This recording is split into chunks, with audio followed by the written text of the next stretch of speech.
I am Eric. I'm 32 years old, and my own brother tried to suffocate me in my sleep because he wanted to buy a sports car. Before I tell you how I destroyed his entire world with a single video file, let me know where you guys are watching from in the comments down below. I really need to know there are sane people out there because for a long time I thought I was the crazy one. It happened on a Tuesday night, or technically Wednesday morning. It was 2 a.m. I was staying at my grandfather's house in Portland. Grandpa Harold was dying. It was stage 4 pancreatic cancer, and the doctors said it was just a matter of days. The whole family had descended on the house like vultures circling a carcass. My parents, Robert and Susan, were sleeping in the guest suite downstairs. I was in the small guest room at the end of the hall on the second floor. My younger brother Liam had the room right next to mine. I've always been a light sleeper. Maybe it's anxiety, maybe it's just instinct. But that night, I was exhausted. I had been the one administering Grandpa's morphine drips because my mother claimed she was too emotional to handle the needles, and Liam claimed the smell of the medicine made him nauseous. So I was out cold. The first thing I registered wasn't pain. It was pressure. Heavy, soft pressure crushing my nose and mouth. I woke up gasping, but no air came in. My eyes shot open, but all I saw was white cotton. The pillow. It was pressed down hard. I tried to thrash to buck my hips, but there was a knee digging into my chest, pinning me to the mattress. My arms flailed, hitting the person above me. I felt the fabric of a silk pajama shirt. I knew that shirt. I had bought it for Liam last Christmas because he complained he didn't have anything decent to wear for his girlfriends. Panic set in. It's a primal, cold feeling that starts in your stomach and explodes into your limbs. Couldn't breathe. My lungs were burning, screaming for oxygen. I tried to scream, but the sound was just a muffled grunt into the down feathers. Then I heard his voice. It wasn't angry. It wasn't manic. It was terrifyingly calm. He leaned down, his mouth right next to my ear, the pillow still crushing my face. "If strictly talking about math, Eric," he whispered, his breath hot against my neck, "you're worth more dead. If you were gone, my share would be 100%. No split, just me." I froze for a second. The shock was stronger than the lack of air. My brother, my little brother, who I used to carry on my shoulders when we were kids. He was killing me. He was actually killing me. I started counting. I don't know why. Maybe it's the architect in me trying to find structure in chaos. 1, 2, 3. I clawed at his arms. He was strong. He didn't work out. He didn't do manual labor like I did with my landscaping projects. But adrenaline is a hell of a drug.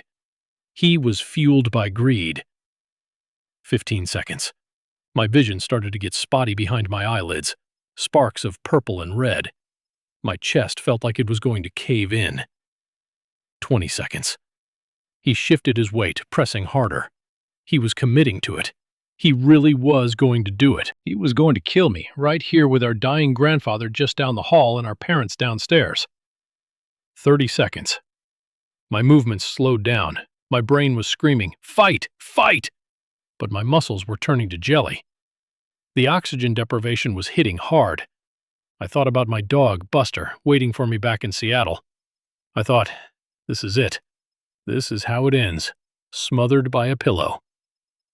40 seconds. I stopped thrashing. I was fading. Then a sound cut through the silence. Thump, thump, shuffle. It was the distinctive sound of a walker hitting the hardwood floor in the hallway. Grandpa Harold. Liam froze. The pressure on my face vanished instantly. I gasped, sucking in air so greedy and hard that I choked. I coughed violently, rolling onto my side, tears streaming from my eyes. My chest was heaving. I was dizzy. The room spinning before I could even wipe my eyes. The door creaked open. The hallway lights spilled in. "Boys." Grandpa's voice was weak, raspy. "Is everything all right?" And this is the part that still haunts me more than the pillow. Liam switched instantly. "Oh, thank God, Grandpa," Liam said. His voice was trembling, thick with fake concern. He was sitting on the edge of my bed, his hand rubbing my back. "It's Eric. He was having a nightmare, a really bad one. He was thrashing around and stopped breathing. I had to shake him awake." I stared at him. I was still gasping for air, clutching my throat. I looked at Liam, and he looked back at me with wide, innocent eyes. He looked like the perfect, caring brother. I tried to speak, but my throat was raw. "It's okay, Eric," Liam soothed, loud enough for Grandpa to hear. "You're awake now. Just breathe." Grandpa shuffled into the room. He looked terrible, skin and bones, his hospital gown hanging off his frail shoulders. But his eyes, Grandpa's eyes were sharp. He didn't look at Liam, he looked straight at me. He looked at the way I was cowering away from my brother. He looked at the pillow that was twisted on the floor. "Eric?" Grandpa asked softly. "Did you have a nightmare, son?" I looked at Liam. His hand was squeezing my shoulder, hard. A warning. "Don't say it. Nobody will believe you." I looked down at my wrist. There were red marks where I had scraped against the headboard, struggling. My throat hurt. I wheezed. "I need water." "I'll get it." Liam jumped up.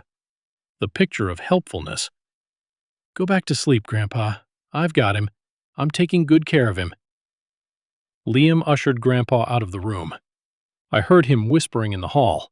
"He's been under so much stress with work, Grandpa. He's just not handling your situation well. It's manifesting in his sleep." I sat there in the dark, trembling. I touched my face. I felt bruised. I wasn't crazy. I knew what happened. He counted the math. 100%. He wanted the whole inheritance. I got up, my legs shaking, and went into the attached bathroom. I locked the door. I stared at myself in the mirror. My eyes were bloodshot. There were faint red pressure marks on my cheeks. I wasn't safe here. My own family was in this house, and the person sleeping 10 feet away had just tried to murder me. But the scariest part wasn't the attack. It was the realization that he was right.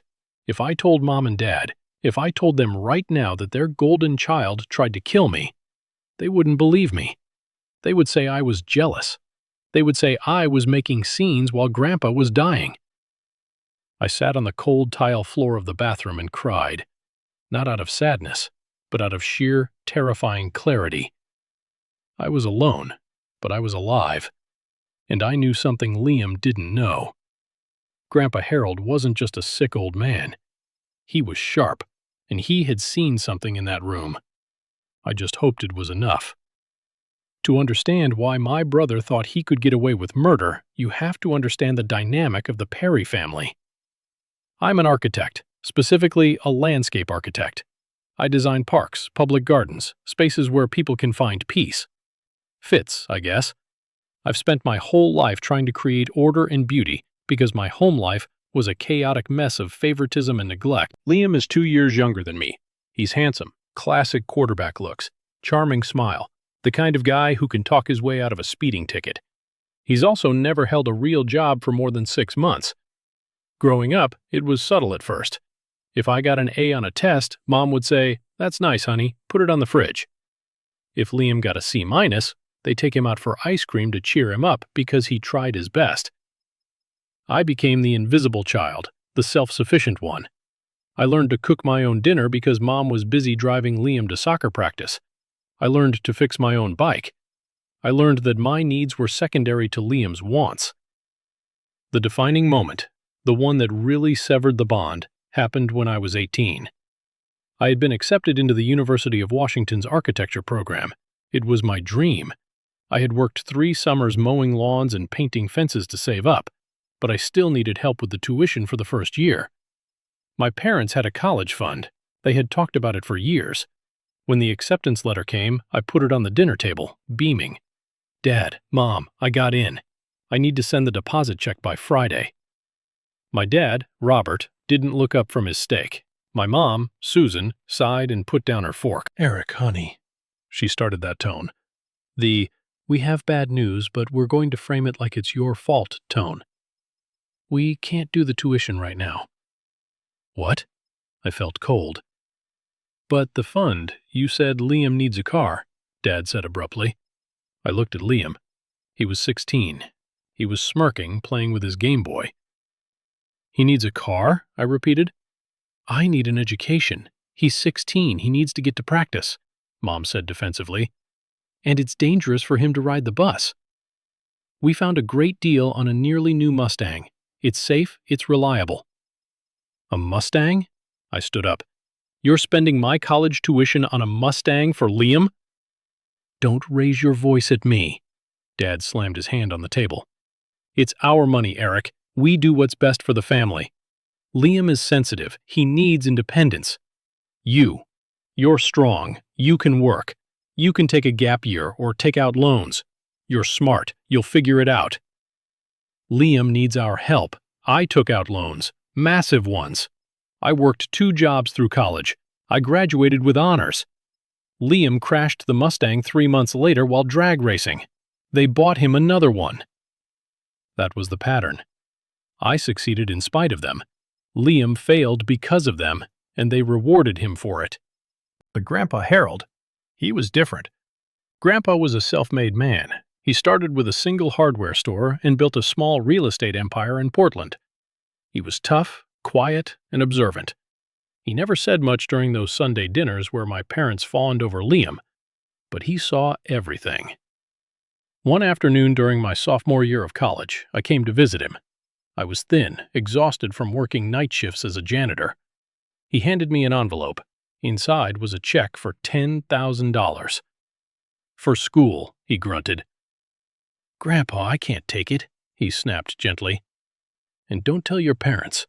If they know you have money, they'll find a reason Liam needs it. A medical emergency, a business investment. They'll bleed you dry." He looked me in the eye, gripping my shoulder with his calloused hand. "You're like your grandmother, Eric. Gentle but iron underneath." Liam is fool's gold. Shiny but soft. He'll break under pressure. That was the only validation I ever got. Fast forward to the present, or at least the weeks leading up to the pillow incident, I knew Liam was in trouble. Real trouble. Not just I overspent on my credit card trouble. I had overheard snippets of phone calls. He was pacing in the backyard when he thought no one was looking. He looked haggarded. "I need more time," I heard him whisper into his phone one afternoon. "The old man is dying." "Okay, it's a matter of days. Once the inheritance clears, I'll have it. All of it, plus interest." I didn't know the specifics then, but I pieced it together later.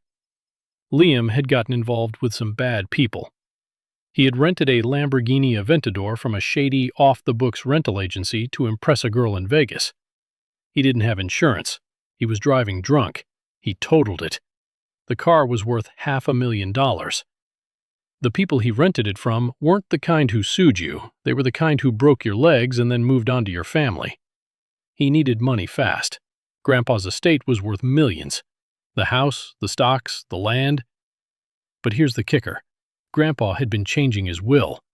A month before he got really sick, Grandpa had called me.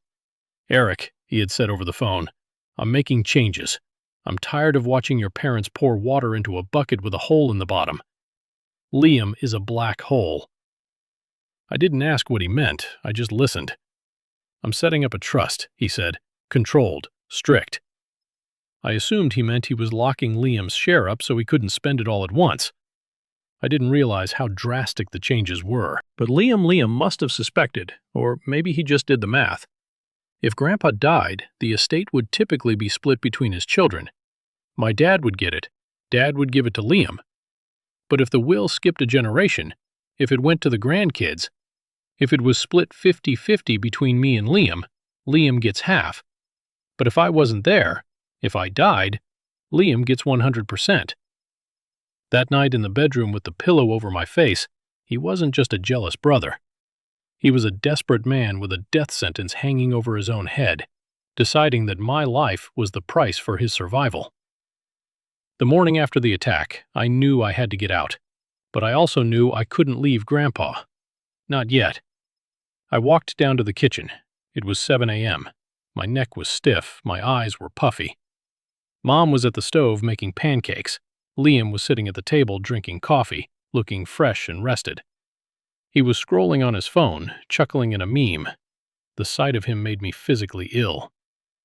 "Morning, sleepyhead," Mom chirped. "Liam told us you had a terrible nightmare last night, screaming and everything. Are you okay? You look awful." I stared at Liam. He didn't even look up. He just took a sip of his coffee. "It wasn't a nightmare," I said. My voice was raspy. Mom turned around, spatula in hand. "What?" "It wasn't a nightmare?" I repeated louder this time. I walked up to the table and slammed my hand down. Liam flinched just a fraction. Liam tried to kill me. The silence in the kitchen was absolute. The bacon sizzled in the pan. "Excuse me?" Mom laughed, a nervous, high-pitched sound. "Eric, that's not funny. He came into my room. He put a pillow over my face. He held it down for 47 seconds. He told me I was worth more dead." I looked at Dad, who had just walked in with the newspaper. "Dad, look at my face. Look at the marks." I pointed to my cheek. The redness had faded, but there was still a slight bruising. Dad squinted at me. Then he looked at Liam. Liam put his mug down slowly. He looked heartbroken. He looked like a kicked puppy. "Eric," Liam said softly, "I know you're stressed. I know seeing Grandpa like this is hard for you. But why would you say that? I came in to help you. You were choking on your own spit. I turned you over." "You liar." I lunged at him. Dad caught me. He grabbed my arms and shoved me back. "Hey, that is enough," Dad roared. "What the hell is wrong with you?" He tried to smother me, I screamed, fighting against my father's grip. "He needs the inheritance money. He's in debt. Oh my God," Mom whispered. She looked at me with pure disgust. "This is about the money? Grandpa isn't even cold yet, and you're fighting about money and accusing your brother of murder?" "I'm not accusing him. I was there." "You were asleep," Dad yelled. "You were having a night terror. Liam saved you, and this is how you thank him?" "He's jealous," Liam said quietly. He wiped a fake tear from his eye. "He's always been jealous of me, Mom. Ever since we were kids. He hates that Grandpa likes me. He wants to be the only one." "I don't hate you," I spat. "I despise you. Get out," Dad said. I froze. "What?" "Get out of this house," Dad said, his face red. "I don't want you here stressing your mother out. I don't want you here upsetting Grandpa. You're unstable, Eric. Go back to Seattle. We'll call you when it happens." "You're kicking me out. He tried to kill me." "Go," Mom screamed. "Just go, Eric. You've always been dramatic. Just leave us alone." I looked at them. My mother, eyes wet with tears for the wrong son. My father protecting the predator. And Liam smiling behind his coffee mug. I realized then that I could have a video of him doing it, and they might still find a way to excuse it. They were too far gone. "Fine," I said. I felt a strange calm wash over me. "I'll leave, but remember this moment. Remember that you chose him." I went upstairs to pack my bag. I had one last stop to make. I went into Grandpa's room. He was awake, staring at the ceiling. He looked so small in that big bed. I sat down beside him. I took his hand. "I have to go, Grandpa," I whispered. "Mom and Dad kicked me out." Grandpa turned his head. His eyes were milky, but he focused on me. He squeezed my hand surprisingly strong. "I heard," he rasped. His voice was barely a whisper. "The walls are thin. I'm sorry I can't be here for the end." I choked up. Grandpa pulled me closer. He gestured for me to lean down. "Don't worry," he whispered. "Let them play their games. I've already cast the actors." "What?" he winked. A slow, deliberate wink. "The bear," he whispered. "Remember the bear, Grandpa? You're not making sense. Go, Eric. Stay safe. See you at the reading." He closed his eyes and pretended to sleep. I didn't know what he meant. I just kissed his forehead, grabbed my bag, and walked out of that house. I drove back to Seattle in a daze, checking my rearview mirror every few minutes, terrified that Liam might be following me to finish the job. I didn't know that was the last time I would see Grandpa alive. 5 days. That's how long it took. I was at my office, staring at a blueprint for a rooftop garden when my phone rang. It was, "Dad, he's gone," was all he said. "No." "Oh, hello." "No, how are you?" "When?" I asked. "An hour ago." "Peaceful." Dad paused. "The funeral is on Friday. Don't make a scene, Eric. If you come, you sit in the back and you keep your mouth shut." "I'll be there," I said, and hung up. I didn't cry immediately. I think I had done my grieving in the car ride home 5 days prior. Instead, I felt a cold resolve. Grandpa's words kept echoing in my head. The bear, remember the bear. I drove back to Portland on Thursday. I didn't stay at the house. I booked a hotel room downtown. I wasn't going to give Liam another chance to catch me sleeping. The funeral was a blur of black suits and fake condolences. My parents played the grieving children perfectly. Liam was even better. He stood by the casket, accepting hugs, looking solemn and devastated. I watched from the back row, isolated. People whispered when they saw me sitting apart from the family. "That's the older brother," I heard a cousin whisper. "I heard he had a mental breakdown and attacked Liam right before Harold died." Same. They had already spun the narrative. I was the villain, Liam was the victim. After the service, I was walking toward my car when a woman approached me. It was Margaret, Grandpa's next-door neighbor. She was a feisty woman in her 70s who used to bake cookies for me when I mowed her lawn. "Eric," she said, clutching her purse. She looked nervous. "Hi, Margaret. Good to see you." She looked around to make sure my parents weren't watching. "I shouldn't be talking to you. Your father told the neighborhood you were dangerous." I sighed. "I'm not Margaret. You know me." "I know," she said firmly. "I know who mowed my lawn for free. I know who fixed my gutters." She stepped closer. "Your grandfather. He came over about 3 weeks ago. He had a technician with him." "A technician for the security system?" she whispered. "He gave me an envelope sealed. He told me, if anything happens to me, you bring this to the will reading. Do not give it to Robert. Do not give it to Susan. Give it to the lawyer, David Chin." My heart skipped a beat. "What's in the envelope, Margaret?" "I don't know, but he made me swear on my life." She gripped my arm. "The reading is tomorrow at the house, noon. Be there, Eric. Don't let them keep you away." "I'll be there," I promised. That night, I couldn't sleep. I paced my hotel room.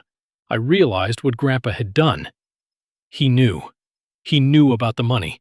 He knew about Liam's debt. And he anticipated the greed. The next morning, I put on my best suit. I drove to the house. The driveway was full of cars.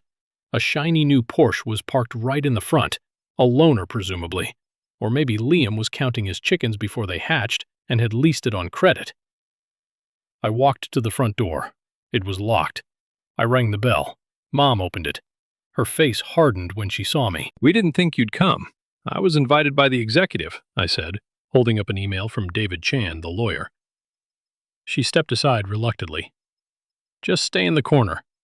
The living room was set up with folding chairs. My parents sat in the front.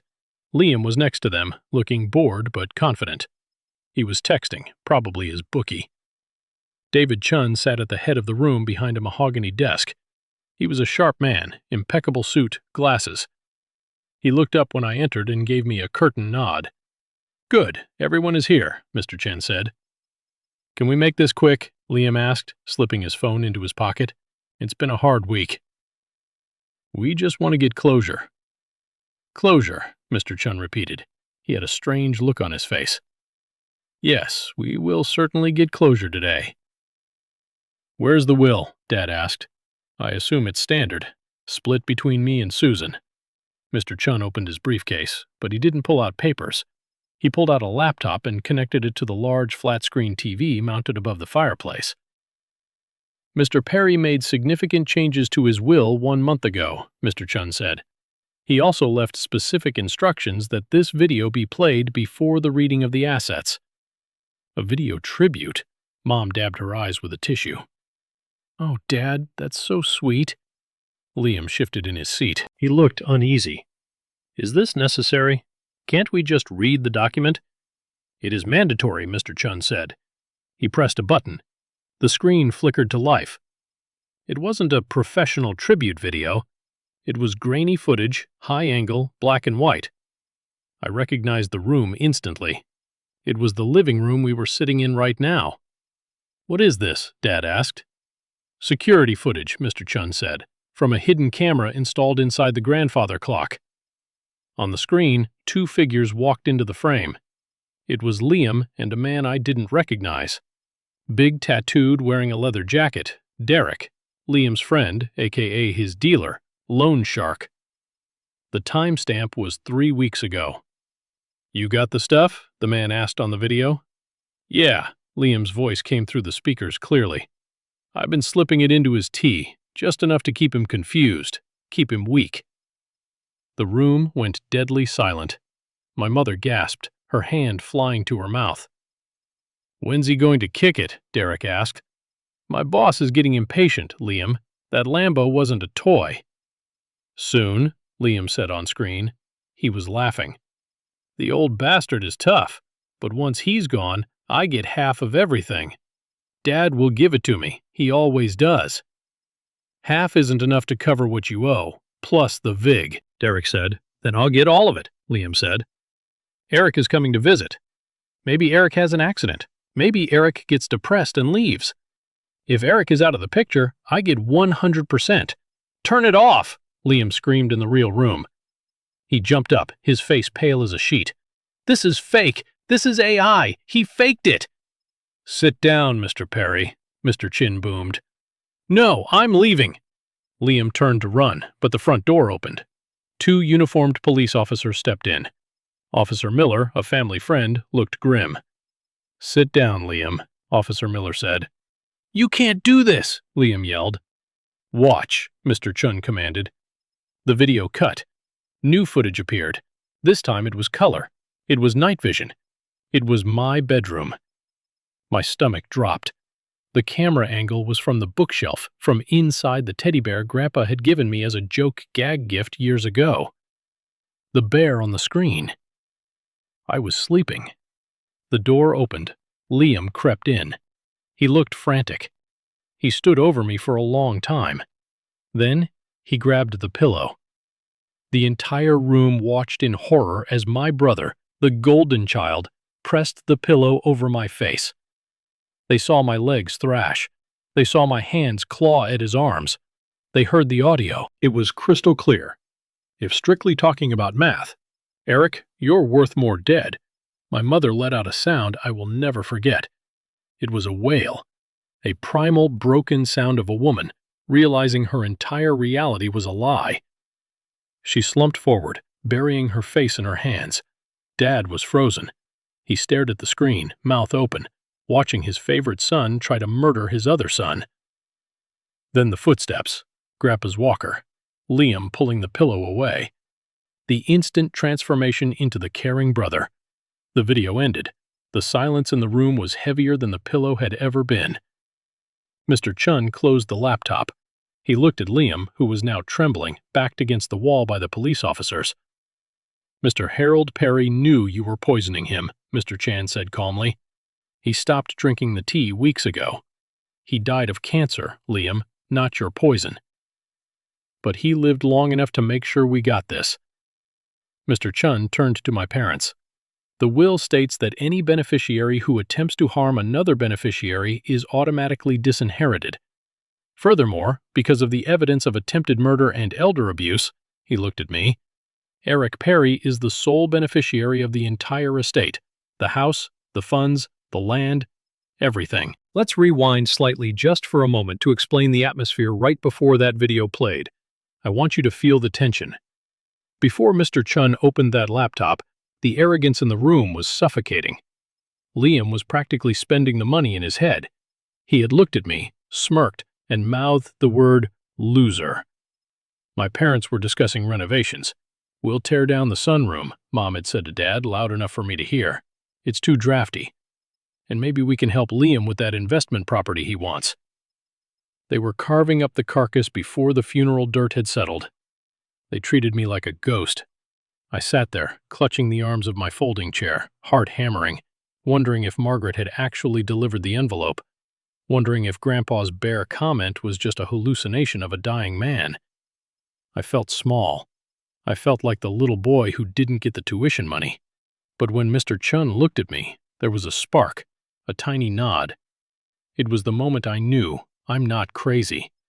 That validation, even before the video played, was the first breath of fresh air I'd had in years. I also noticed something else. The police officers didn't just wander in. They were waiting in the kitchen. Margaret had let them in through the back door. She was sitting in the corner knitting, looking like an innocent old lady. But she was the executioner's assistant. The level of coordination Grandpa had orchestrated from his deathbed was staggering. He knew he couldn't protect me physically. He was too weak. So he built a legal and digital fortress around me. Back to the room. The video ends. The air is sucked out. Liam is cornered. "Mom!" Liam screamed, looking at Susan. "Do something! Tell them it's fake! Eric did this! He's a computer guy! He deep-faked it!" My mother looked up. Her mascara was running down her face. She looked at Liam. "Really?" Looked at him for the first time in her life. She saw the monster.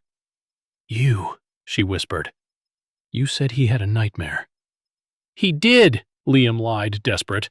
"That video is edited." "We have the raw files," Officer Miller said, stepping forward. "And we have the toxicology report from your grandfather's autopsy. Traces of arsenic and sedatives.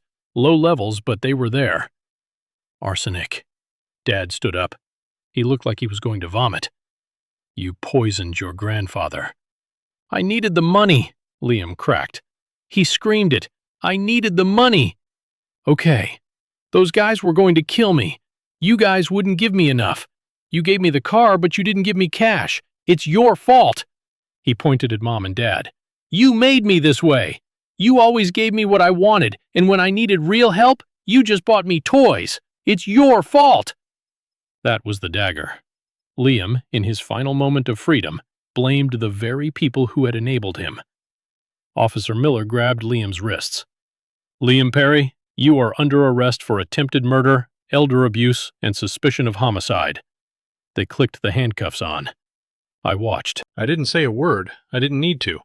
The silence was my victory. The arrest was chaotic. Liam was kicking and screaming as they dragged him out to the squad car. The neighbors were all watching. The golden child was being hauled away like common trash. When the door closed behind the police, the room fell silent again. It was just me, my parents, Mr. Chun, and Margaret. My parents sat back down. They looked shell-shocked. They looked aged 10 years and 10 minutes. Mr. Chun cleared his throat. "Now, regarding the estate," his mom's voice trembled, "is there anything left for us?" Mr. Chun looked at the papers. "Robert and Susan Perry. Harold left you the family photo albums and his collection of vintage stamps." "Stamps?" Dad whispered. "The estate is worth $4 million. The rest," Mr. Chan said firmly, "goes to Eric." My parents turned to me. The look in their eyes changed. The shock was fading, replaced by that familiar, calculating look. Survival mode. "Eric," Mom said. She stood up and walked toward me, arms open. "Oh, my baby. Oh, thank God you're okay. Thank God Liam didn't hurt you permanently." She tried to hug me. I took a step back. "Don't," I said. She froze. "Eric, we're shocked. We didn't know. We're victims here too. Our son, he's sick. He needs help." "He's not sick. I said he's evil, and you fed him." "We tried our best," Dad argued, finding his voice. "We loved you both equally." "Equally," I laughed. It was a cold, dry sound. "You spent my college tuition on a Mustang for him. You kicked me out of the house the morning after he tried to kill me. You called me a liar. You called me unstable." "We were stressed," Dad yelled. "We didn't know." You didn't want to know, I countered. The signs were always there. You just liked being the parents of the cool, popular kid. I was just the spare. Eric, please, Mom pleaded. We're a family. We have to stick together. Liam is going to prison. We only have each other now. And well, this house is too big for one person. We can move in here, help you manage the estate. We can heal together. I looked at Mr. Chun. What are the terms of the house transfer? It is yours, effective immediately, Mr. Chun said. You have the deed. I looked at my parents. I want you out, I said. What? Mom blinked. Get out. Take your things. Take your car. Get out of my house. You can't do that, Dad said. We're your parents. Actually, I can. I'm the owner, and you are trespassing. Where will we go? Mom cried. We sold our condo to move in here and care for Grandpa. We have nowhere else. You have the stamp collection, I said. Maybe you can sell that, you ungrateful little. Dad started to lunge but stopped himself. He realized I held all the cards. I had the money. I had the power. You have 1 hour to pack your bags from the guest suite, I said. If you're not gone by 2 p.m., I'm asking Officer Miller to come back. You're a monster, Mom spat. You're worse than Liam. At least he loved us. He loved your wallet, I said. And when that ran dry, he tried to kill me to refill it. If that's love, I don't want it. I turned my back on them. I walked over to Margaret. She was smiling. She handed me a cookie from her purse. Your grandfather would be proud, she whispered. I listened to my parents packing in the other room. They were arguing, blaming each other. I told you we shouldn't have bought him that car. You're the one who spoiled him. They were tearing each other apart. The toxicity that they had directed at me for years was finally turning inward. By 3 p.m., the house was quiet. My parents were gone. They loaded their stuff into their SUV and drove off, peeling out of the driveway in anger. Liam was in a holding cell at the county jail. I stood in the living room, felt huge. It felt empty. But for the first time in my life, it didn't feel lonely. Felt safe. I walked up the stairs to Grandpa's room. I sat on his bed. Mr. Chun had given me a letter after the reading, handwriting shaky, written a few days before he died. Dear Eric, if you're reading this, the plan worked. I'm sorry I had to put you through this.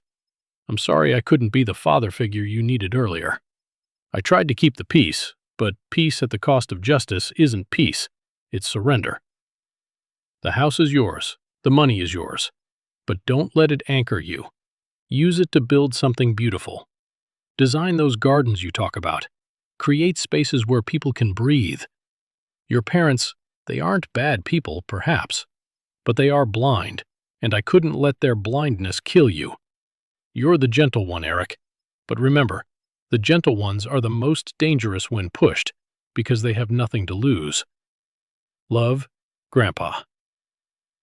I folded the letter. I cried then, real tears, not for the trauma, but for the gratitude. He had seen me. The next few weeks were a legal whirlwind. I had to give statements to the police. I had to secure the house.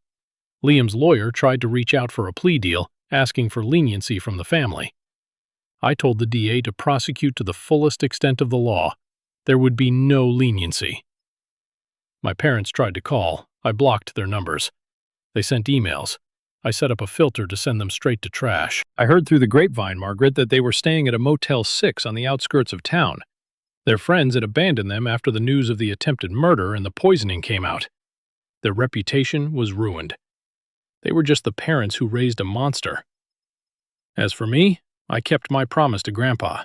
I hired a contractor. We tore down the wall between the kitchen and the living room, the wall where my mom used to hang Liam's participation trophies.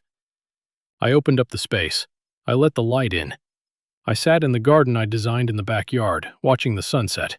I took a deep breath. My lungs filled with air. No pillow, no pressure, just oxygen.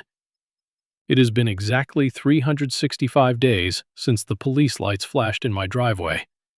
1 full year. If you walked into my house today, you wouldn't recognize it. And honestly, neither would my parents. The dark, oppressive velvet drapes they loved so much are gone. I tore them down myself. The heavy oak furniture that smelled like furniture polish and pretension, donated. I didn't just renovate the house, I exercised it. I turned the entire ground floor into the headquarters for my landscape architecture firm, Perry & Associates. The living room, where the will reading destroyed my family, is now a bright, open-concept drafting studio. Where my father used to sit and judge me, there is now a drafting table covered in blueprints for a community park in downtown Seattle. Where Liam tried to run from the police, my new assistant Sarah organizes client files. The air in the house is different now. It doesn't smell like secrets and old money anymore. It smells like fresh coffee, wet soil, and hard work. But let's talk about the loose ends, because I know you guys are wondering what happened to the golden child and his enablers. Justice, it turns out, is a slow grinder, but it grinds exceedingly fine. The trial was a circus. My parents hired a high-profile defense attorney using the last of their savings, and when that ran out, they took out high-interest loans. They were convinced they could spin the narrative. They tried to paint Liam as a victim of drug addiction, a troubled soul who was temporarily insane. But the video, you can't argue with 4K video and crystal clear audio. The jury deliberated for less than 2 hours. Liam was sentenced to 15 years in a state penitentiary for attempted murder, elder abuse, and fraud. I was there when the gavel came down. He didn't look at me. He just wept. Not the tears of someone who is sorry, but the tears of a spoiled brat who was finally being told no. As for my parents, Robert and Susan, their fall was perhaps even more tragic because it was so quiet. Without Grandpa's money, without my financial support, and with a mountain of legal debt, they drowned. They were evicted from the motel they were staying in. The last I heard, they are living in a one-bedroom apartment in a rough part of town. My father, a man who used to refuse to drink wine if it wasn't a specific vintage, is now working as a greeter at a big box store. My mother cleans houses. I know this because they still try to contact me. About 3 months ago, I was sitting in my office sketching a koi pond design when my phone buzzed. It was a blocked number. Against my better judgment, I answered. "Eric?" It was my mother. Her voice sounded thin, brittle. "Hello, Susan," I said. I couldn't bring myself to call her Mom.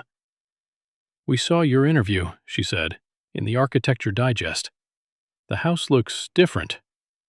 "It looks like me," I replied. "Listen, Eric," she rushed on, the desperation leaking through. "Your father, his back is bad. He can't keep standing on those concrete floors all day. And the heating bill is piling up. We were thinking, since you're doing so well, maybe we could just borrow a little just to get through the winter. We're family, Eric. Doesn't that mean anything?" I looked out the window at the garden Grandpa and I used to tend. "It means everything," I said. "That's why I'm not giving you a cent." "How can you be so cruel?" she sobbed. "We raised you." "You raised a spare part," I said calmly. "You invested everything in Liam. You bet on the wrong horse, Susan. I'm not your retirement plan. I'm the survivor of your parenting." I hung up and blocked the number again. It didn't hurt this time. It just felt like closing a book that I had already finished reading. But the real test, the final twist of the knife, came last week. I received a letter from the correctional facility. The handwriting was unmistakable, looped, messy, hurried. Liam. I sat with that envelope for an hour before opening it. I stared at it, wondering if I should just burn it. Part of me, the little brother part, hoped for an apology. I hoped that a year in a concrete cell had humbled him. I hoped he would say, "I'm sorry, Eric. I lost my mind. Forgive me." I sliced it open. "Eric, I know you're living it up in the house. Must be nice. I'm rotting in here. The food is garbage. The mattress is thin. I need money for the commissary. I need protection money. Actually, there are guys in here who know I came for money and they're pressing me. Mom and Dad are useless. They're broke. You're the only one with cash. Put $5,000 on my books by Friday. If you don't, I'm going to start talking to the press. I'll tell them you set me up. I'll tell them you manipulated Grandpa. I'll write a book, Eric. I'll ruin your reputation." Don't be stupid. You owe me. You took my life. Liam. I read it twice. Then I started laughing. I laughed until my ribs hurt. I laughed because it was so pathetic. Even in prison, even after everything, he still thought he had power. He still thought he could bully me. He still thought the world revolved around his needs. He didn't understand that he had given me the greatest gift of all. He had shown me exactly who he was. There was no ambiguity left. No, maybe he loves me deep down. No, he was a predator.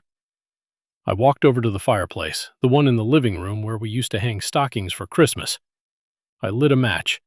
I held the corner of the letter and watched the flame curl the paper. I watched his threats turn into black ash. I watched the words, "You owe me," disappear into smoke. I didn't reply. I never would. His silence would be my answer. After burning the letter, I felt a pull to go down to the basement. It was the only room I hadn't fully renovated yet. It was Grandpa's old workshop. I started sifting through some old boxes of his tools, old tax returns, rusted screws, and then, tucked behind a loose brick in the wall, a classic Grandpa hiding spot, I found a small leather-bound ledger. It wasn't a bank book, it was a journal. I opened it, the dust dancing in the light of the single bulb. The entries went back 20 years. August 12th, 2004. Robert asked for $5,000 for home repairs. Saw Susan driving a new car. 2 days later, put $5,000 into Eric's secret account. December 25th, 2008. Liam got a dirt bike. Eric got a sweater. Eric didn't complain. Put $2,000 into Eric's secret account. June 20th, 2012. They took Eric's tuition money. My heart breaks. I gave him what I could. I will make sure he gets the rest when I'm gone. Page after page, year after year, Grandpa hadn't just been watching. He had been keeping score. He had been matching every dollar my parents wasted on Liam with a dollar saved for me. I sat on the cold concrete floor and wept. This wasn't about the money. The inheritance was just numbers in a bank account. The ledger was the proof of love. Every entry was a silent hug. Every dollar was a whisper saying, "I see you. You matter." I realized then that I was never truly alone. Even when I felt invisible to my parents, I was the most important person in the world to him. I took the ledger upstairs and placed it on the mantel, right next to a framed photo of Grandpa and me fishing. That ledger is worth more to me than the house, the land, or the millions. It is the foundation upon which I am building my new life. So, here I am. It's late afternoon now. The sun is setting over the garden I designed. It's a Japanese-style peace garden. Gravel, moss, maple trees. It requires patience to maintain. You have to rake the gravel every day. You have to prune the trees with precision. It's a lot like life after abuse.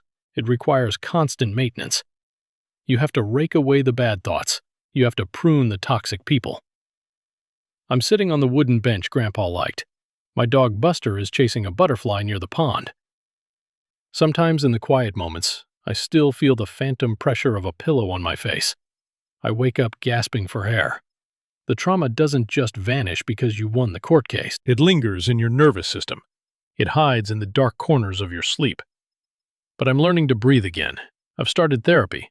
I'm dating a wonderful woman named Sarah. Not my assistant, a different Sarah. A veterinarian who loves dogs as much as I do. She knows the story. She doesn't look at me with pity. She looks at me with respect. She knows I'm a survivor. I've realized that family is the most dangerous word in the English language if you don't define it correctly. For 30 years, I thought family meant obligation. I thought it meant letting people hurt you because you shared DNA. I thought it meant setting yourself on fire to keep them warm. But I was wrong. Family isn't blood. Blood is just biology. It's an accident of birth. Family is behavior. Family is loyalty. Family is the people who, when you are choking, don't press the pillow down harder. They wake you up. Family is Margaret, the neighbor who risked her safety to smuggle evidence. Family is Mr. Chun, the lawyer who fought for my grandfather's wishes. Family is Grandpa Harold, who loved me enough to protect me from beyond the grave. I look at the scars on my soul, and I don't see weakness anymore. I see the map of my escape. I used to wonder why me. Why was I the scapegoat? Why was Liam the golden child? I finally have the answer. It's because I was the only one they couldn't break. I was the threat.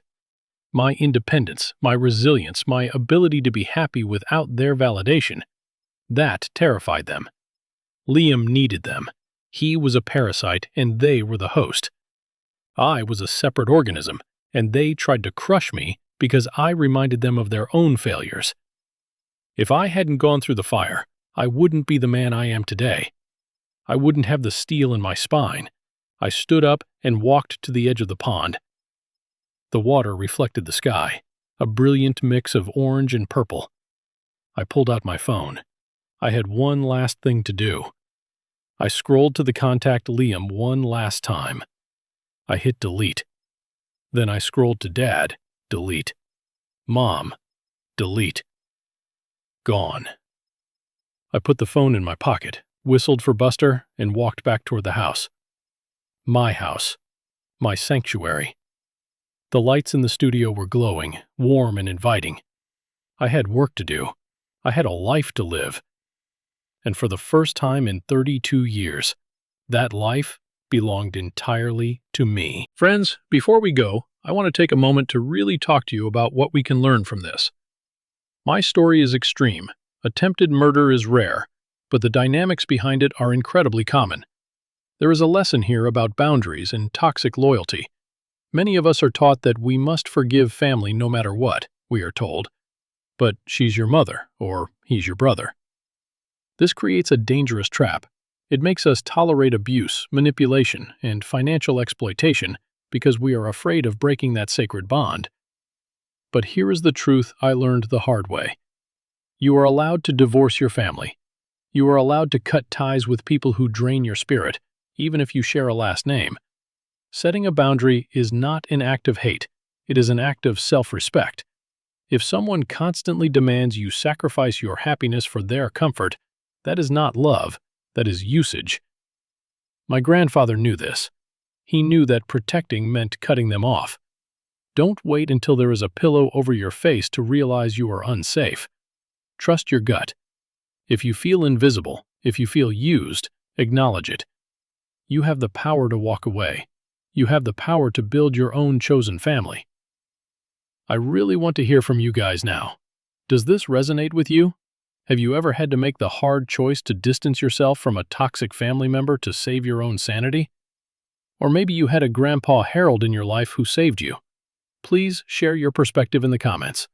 Or, if you simply agree that we need to normalize protecting our peace, just comment the word "good" below. Seeing that word tells me that you stand with survivors and you value these lessons. Thank you for listening to my story. Stay safe, stay strong, and remember, you are worth more than what they say you.